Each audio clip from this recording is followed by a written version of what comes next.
देखिए आज मैं नेक से शुरुआत करती हूँ। नेक बनाना है मुझे और कैसे बनाना है, क्योंकि लाइनिंग अटैच करनी है तो इसलिए नेक बनाना है। नेक तो बना हुआ है ये, तो शुरू करते हैं। अस्सलाम वालेकुम। तो ये है रेडीमेड नेक, और रेडीमेड नेक को किस तरह मुझे बिछाकर इस तरह से मैं निशान लगाऊंगी, क्योंकि रेडीमेड नेक जब आता है ना तो उसको फिर हम अपने हिसाब से नहीं रख सकते हैं। जो वो जैसा बना होता है वैसे ही बना देते हैं, लेकिन ऊपर से हम छोटा भी कर देते हैं। क्योंकि मैं ये था 8-9 इंच का नेक, लेकिन जो मेरी कस्टमर है वो पहनती हैं 6.5 इंच का, तो मुझे ऊपर से कट करके फिर मुझे अपनी नाप लेनी हो पड़ी। कमीज़ की लेंथ भी काफ़ी लंबी थी तो वो भी छोटी हो गई उससे नेक काटने से। तो ये भी होता है, और एक पैर के मार्जिन से हमें ये नेक काटना होता है। हमें पहले निशान लगाना होता है, पूरी ड्राफ्टिंग करनी होती है कि किस तरह हमारा नेक बना हुआ है। उसके बाद हमें ये कट करना होता है एक पैर का मतलब है फुट का एक पैर। जो फुट में 2 पैर होते हैं ना, उसका एक पैर के मार्जिन मतलब, ठीक है ना। एक पैर के मार्जिन से हम करेंगे। फिर इसको बिछाते हैं हम उल्टा। हमें सीधा नहीं बिछाना है, इसको हमें उल्टा हमेशा बिछाना है। लाइनिंग को हमेशा उल्टा बिछाना है, और जो हमारा लेफ़्ट वाले जो शोल्डर है उस पर हमें राइट वाला ही शोल्डर रखना है, और फिर उसको ऐसे ही 5-5 इंच पर अटैच करते हुए लेकर जाना है इसी तरीके से। और सेंटर हमें देखना है कि सेंटर पे आ रहा है या नहीं आ रहा है, पहले चेक कर लेना है। तो मेरा तो सेंटर पे आ रहा था, मैंने कर लिया था चेक। अगर कोई बिगनर्स इस तरह से लगा रहा है जैसे न्यू है, तो वो बीच में से सेंटर पे से सिलाई करके शोल्डर तक लेके जाए, फिर दूसरी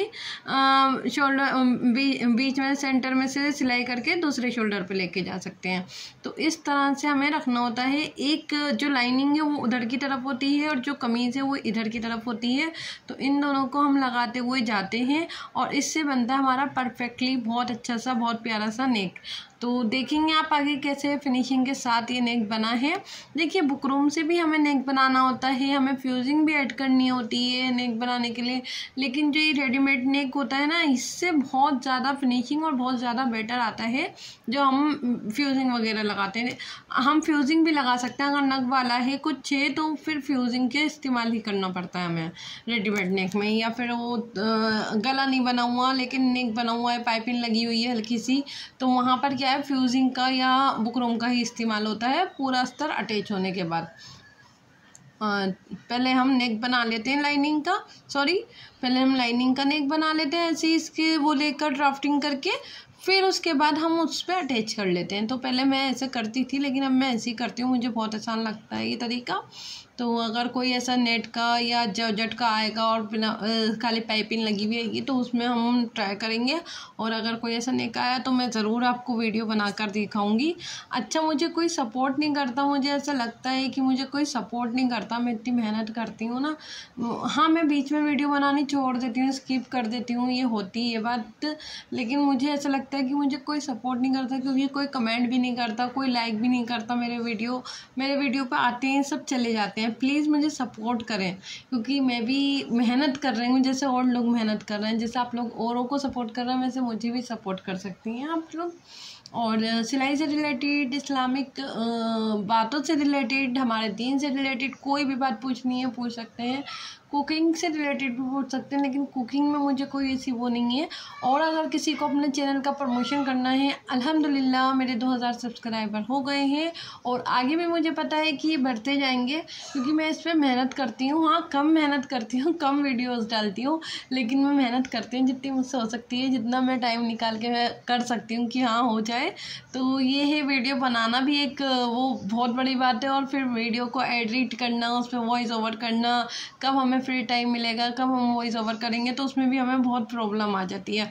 तो यहाँ मैंने फ्रंट नेक बनाने के तैयार कर लिया था, तो मुझे सपोर्ट कर दीजिए प्लीज़। चैनल को लाइक कर दीजिए, शेयर करिए, कमेंट करिए। और देखिए ये मैं बैक नेक बना रही हूँ, मतलब बैक का जो पीछे का पल्ला होता है ना उसका नेक बना रही हूँ। तो मैंने यहाँ ये लाइनिंग काट ली थी। लाइनिंग में हम नेक काट लेते हैं। देखिए आप पट्टी फ्यूजिंग यूज़ करिए नेट वाले पे, इस पर नेट वाले पे इस तरह का गला नहीं बनाइएगा कभी भी, क्योंकि नेट में या जो जॉर्जेट होती है उसमें वो चीज़ जो है ना, मार्जिन जो झलकता है, तो इसमें नहीं झलकेगा, क्योंकि थोड़ा मोटा कपड़ा है ना, तो इसमें नहीं झलकेगा। तो इसलिए इसमें मैं यही गला बनाती हूँ। जितने भी मतलब होते हैं जो कॉटन के भी होते हैं, उनमें यही लाइनिंग मुझे बहुत अच्छी लगती है इस तरह से नेक बनाने के लिए। तो यहाँ मैंने क्या करा था ना, ये नेक बना लिया था, कट कर लिया था लाइनिंग का, और उसके ऊपर मैंने शोल्डर से आराम से बीच का सेंटर देख कर, उस शोल्डर भी मेरे परफेक्टली आ रहे थे, कहीं से भी ज़्यादा कम नहीं आ रहा था। तो फिर मैंने इसको लाइनिंग को लगा लिया था। देखिए कभी कभी क्या होता है ना, लाइनिंग खिंच जाती है या जोजट होती है तो वो लटक सी जाती है, तो उसमें क्या होता है ना, वो ज़्यादा हो जाती है, तो उससे भी परेशान होना नहीं है। हमें लाइनिंग के हिसाब से अपना पूरा अटैच करना है मेन फैब्रिक को, और फिर मेन फैब्रिक को अटैच करने के बाद फिर आगे बढ़ना है। तो मेन फैब्रिक के फिर कटिंग करनी है, उसका एक्स्ट्रा जो भी आएगा, आता है एक्स्ट्रा ज़्यादातर आता ही है, तो उसको कट कर लेंगे, उससे कोई घबराने वाली बात नहीं है। लेकिन हमें लाइनिंग के हिसाब से ही सब चीज़ें करनी होती है, क्योंकि हम लाइनिंग कट करते हैं, उसी में हम फिटिंग बिठाते हैं, तो उसी के हिसाब से हमें चलना होता है। और जो एक्स्ट्रा फैब्रिक हो जाता है मेन फैब्रिक का, उसको हम कट कर लेते हैं, उससे कोई ऐसी घबराने वाली बात नहीं है। तो यहाँ पर टॉप स्टिच मैंने लगा ली है। टॉप स्टिच भी मैंने लाइनिंग में ही लगाई है, मार्जिन को उधर करके, क्योंकि वो उल्टा करके पलट देंगे हम, इसलिए मैंने टॉप स्टिच उसमें ही लगाई है। तो फिर अभी मैंने पलट दिया है, तो यहाँ सिलाई नहीं दिखनी चाहिए।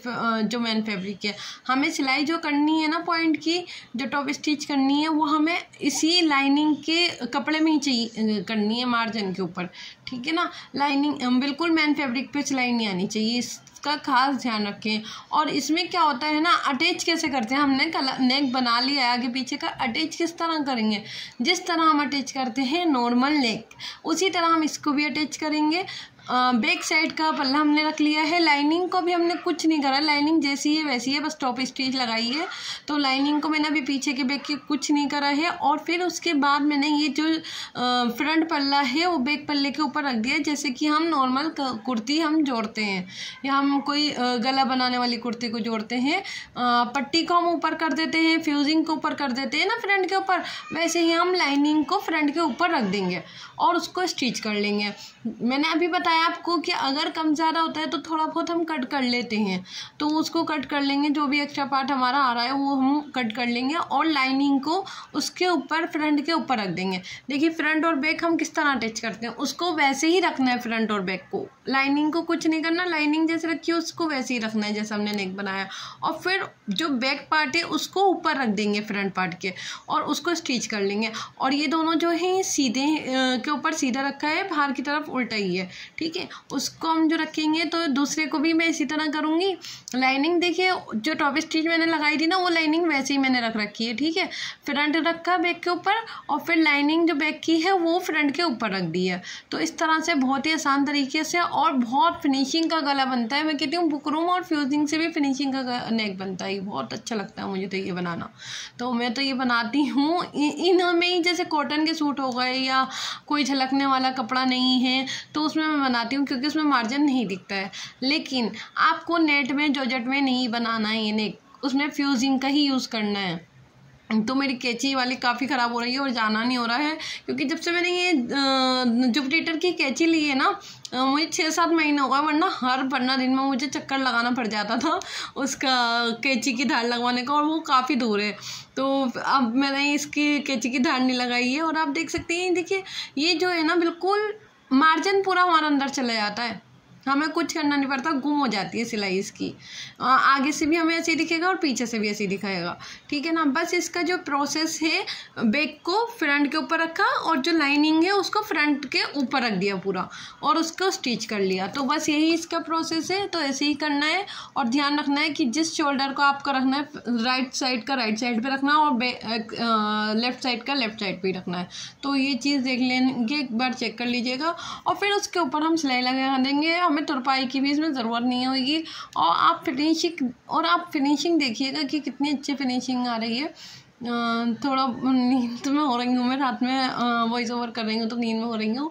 तो मेरे चैनल को सपोर्ट करिए, और लाइक करिए, चैनल को सब्सक्राइब करिए, कमेंट करिए। और अगर किसी को अपनी यूट्यूब चैनल है किसी का, तो उनको अगर प्रमोशन करवाना है अपनी चैनल का, तो मैं उनका नाम लेके प्रमोशन करूँगी। तो मुझे ज़रूर कमेंट करके बताइए किसको करवाना है, तो मैं ज़रूर बनाऊँगी, क्योंकि व्यूज़ तो मेरे में है ना, मेरी वीडियोज़ में, ऐसा तो नहीं है कि व्यूज़ नहीं है। तो अगर किसी को करवाना और मुझे भी करवाना, भाई मेरा भी कर दें प्रमोशन और कमेंट करके बताइए किसको प्रमोशन करवाना है, मैं उनका भी करूँगी। देखिए रिश्तेदार हमारे देखते हैं, रिलेटिव्स देखते हैं, वो भी उनके तो उनके पास भी आपके चैनल का प्रमोशन मैं कर दूँगी, शेयर कर दूँगी उनसे। तो ये देख सकते हैं नेक का डिज़ाइन कितना मतलब फिनिशिंग के साथ आया, और ये पट्टी जो है वो बटन पट्टी है वो दिख रही है, तो उसमें बटन लगाने हैं अभी। और सेंटर बिल्कुल सेंटर पे लगाना होता है, सेंटर मैच कर लिया ना तो फिनिशिंग और फिटिंग सब सही आएगी। बस हमें सेंटर का ध्यान रखना है लाइनिंग का और कमीज़ का फ्रंट पार्ट का। तो अल्लाह हाफिज़, आगे मिलेंगे वीडियो में।